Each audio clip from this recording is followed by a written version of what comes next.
श्रेष्ठ के अति मुठारो त्रिभुवन आओ ब्रह्मा बड़े बलियान मोहि। जगन्नाथ सांग मैंने देखो मो पाखे आज अच्छा दुई भाई आउ दुई जन दादा हे बर्तमान चाष क्षेत्र को सी आसते देखो चाष क्षेत्र को जेहेतु काली प्रबल वर्षा होती तो चाष क्षेत्र में पानी से बिल रुआपोता बंद अच्छी आउ बसिकी टिके दुख सुख होते कौन कि आगू को आमर कार्तिक मास आसूची कार्तिक मास कुमार पूर्णिमा मैंने जानी थे आमर हूँ माहांगा ब्लॉक अंतर्गत जो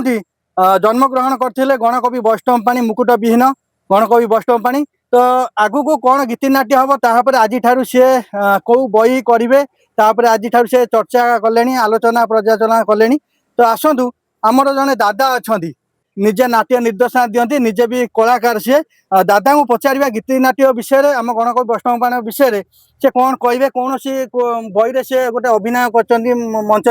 आसन दादा आपण नाटा टे कहे मो ना जयदेव महांती आपण केबे ठारू आम जो गणकवि वैष्णव पाणी अच्छा मुकुट विहीन केबे ठारू तांको जो गीति नाट्य आपण अभिनय करनी केबे ठारू नाट्य निर्देशना देलेनी मु 1977 मसीह मोर प्रथम नाटक होउती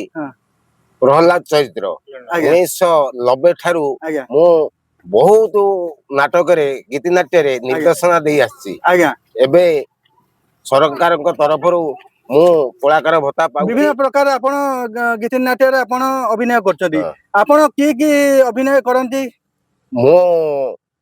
मुख्यतः प्रत्येक बही रे मुख्य चरित्र राक्षस भूमिका रे रोल करे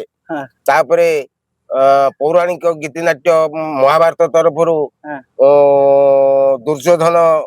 भूमिका रे अभिनय करे आपण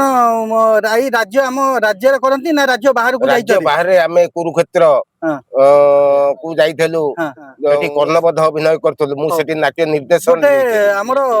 जे कोनोसी गोटे रावण चरित्र गोटे अभिनय गोटे कले राक्षस मो जीवन रे मु जति कि 50 टा गीतिनाट्य रे मुख्य भूमिका रे अभिनय करिछि सेथिरे श्रेष्ठ भूमिका रे मु प्रशंसित होइथेली तारका भूमिका रे सेही तारका भूमिका रे मुख्यतः मु सेही डायलॉग टा कहूते कह मंत्री श्रेष्ठ श्रेष्ठ के अति मुठारो त्रिभुवन आओ ब्रह्मा बड़े बलियान मोहि लक्ष लक्ष रक्षगण खटंती मो पदे पुणी रणदक्ष अटंती सकले मो विपक्ष हुंते नरभाग कुल रक्षण पाइबे केबे मोहरी मुखरो धन रत्ने पूर्णमर अशेष भंडार तेबे कह मंत्री क्यों कथा उणाव मते जाऊ बहुत बहुत धन्यवाद।